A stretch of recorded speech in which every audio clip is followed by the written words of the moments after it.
This is one of the most important things humanity has ever invented, and its precursors.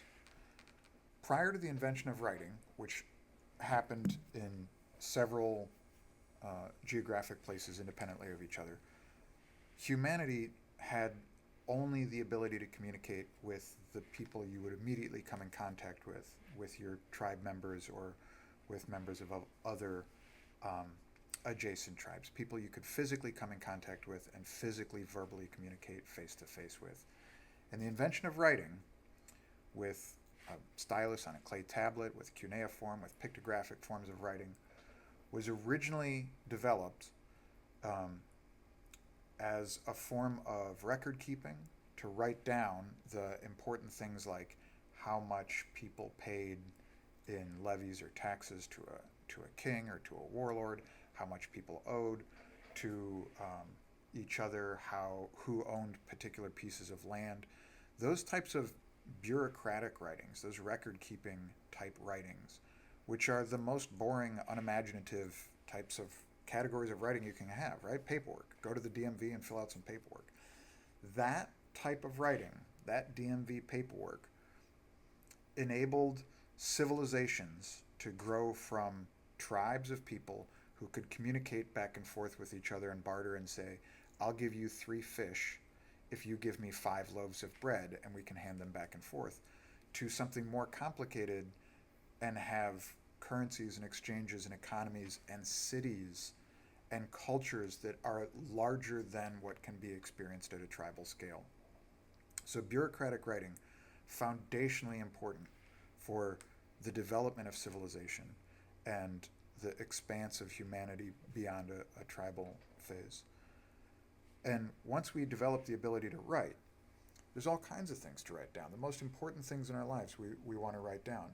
We might want to write laws and rules, right? We might want to write who's allowed to do what on what days, in what ways, how games are played, um, who can own particular things or sell things, or who can travel in what places. We might want to write down newspapers, right? Writing newspapers and pamphlets have been hugely important for humans to tell each other what's going on in the world. It's the way that for many, many years we it was the primary source of information for the larger world beyond us, where we couldn't see the wars that were happening overseas, or the catastrophes that were befalling people who we weren't close in contact with.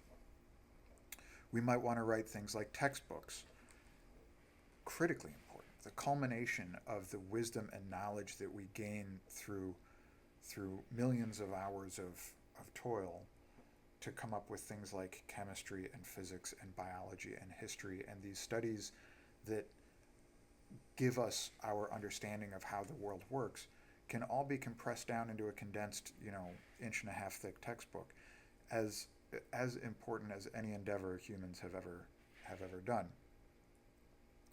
But don't sleep on the importance of fiction, fellow fiction writers. Fiction is just as important as the rest of those. Fiction, unlike all nonfiction types, fiction is just as reliable and true for any reader at any point in time in all of history. Those textbooks are fantastic, but they are flawed. I have some old textbooks that have extra planets in them, or the wrong number of planets, or chemistry. I have a chemistry textbook that doesn't have electrons. It was written before the discovery of electrons, so they're just guessing at how stuff works. And you read it and you're like, well, they got some stuff right, they really didn't get everything right. And our textbooks, our history books that we're writing contemporaneously now, will almost certainly be looked upon as flawed and biased in 50 and 100 years from now. Our laws are going to come and go. Our newspapers are not going to be relevant once those news cycles are over. Uh, Even our bureaucracies, the deed to a property might not be important after 100 years, or if a nation changes, or if some form of ownership changes. But stories are always important. J.R.R. Tolkien wrote The Hobbit a century ago, and Miguel Cervantes wrote Don Quixote 4 centuries ago, and Homer wrote the Odyssey 28 centuries ago. And all of those stories, no matter who reads them, in what language, on what continent, when and where it's read, the the stories are just as reliable and just as true to every reader and every point in time. True.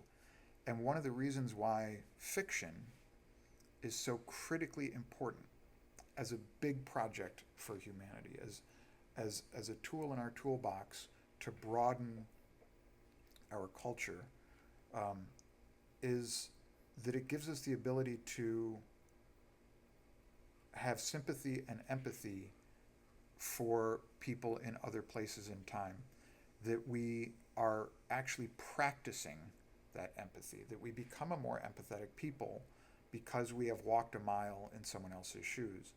And in all the ways they resonate it with us, it tells us how similar we are to them that lived 28 centuries ago. The jokes in Don Quixote in part 2, when he goes into the tavern, and the tavern guy is reading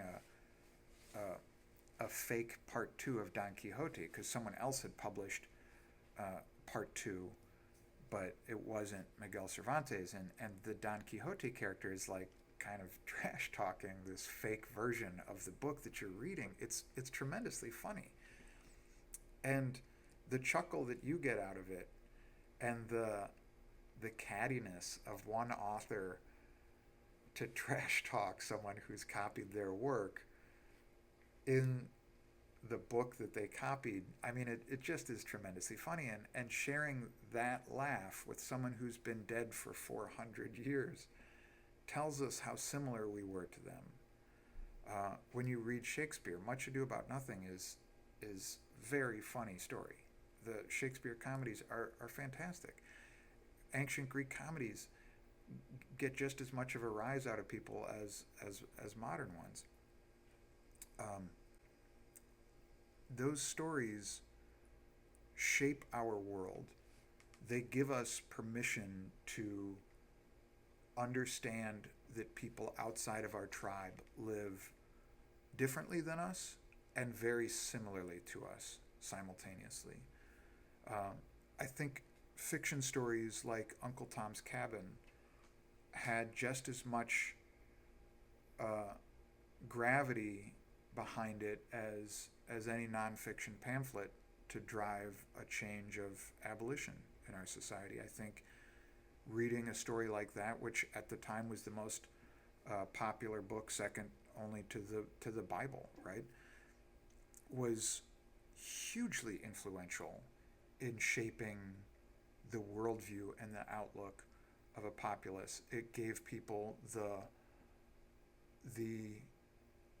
permission to see the world through other lenses. And as you read those stories, you are practicing the active practice of empathy. You are walking in someone else's shoes. You are experiencing the world as someone else. And that is a very rare thing, and not something that we could have without those fictional stories. So as writers of fiction, whether you're writing short stories or poems or screenplays or novels or video game scripts or whatever it is you're writing, if you're writing fictional stories, your work is going to a contribution of a grand project of humanity that's been very important. And your work individually is very important, because for every person that reads your story, every person who is immersing themselves in your fictional world, who is walking in your character's shoes, is spending time being an empathetic person, is spending time understanding that the world has people that are unlike them and simultaneously very much like them, that they can relate in a deep and make personal connections with people that are from very far away or from very long ago or live in very different cultures, They you are you are actively letting people have you are actively giving permission to people all over the world to be in a closer kinship with each other. When people read fiction, they are going to come out the other side with a little bit more character, with a little bit of growth, because they have experienced more stories that they hadn't had as part of their constitution before. They didn't have those stories inside of them, and now they have a little bit more richness to their person because someone long ago or someone far away, you have given them a little bit of your story and the characters that you've invented as well. And those connections that people can make across space and time with fictional characters and with the authors that write them are truly, truly important. So those acts of empathy, that people are participating in a story uh, from someone who wouldn't be in their immediate tribe, who's not a personal friend who they can talk to face to face. You're making connections with people, and the more interconnected the world is, the better this world is going to be. So your fiction writing, the purpose of this whole essay, is for me to tell you, as a fellow writer of fiction and a fellow consumer of fiction, read all the fiction stories you can. Write all the fiction stories you can. They are important. The world needs it. The world needs that more than they need VCR instructions. They need that more than they need more laws written. They need that more than they need newspapers and textbooks. Write and read all of those fictional stories because they are tremendously important to us as individuals and to us as humanity. So, thank you very much. As always, share your thoughts on this in the comments. Spread this around, because the more we have these conversations, the more fiction we'll read and write, and the better this world will be. Thank you.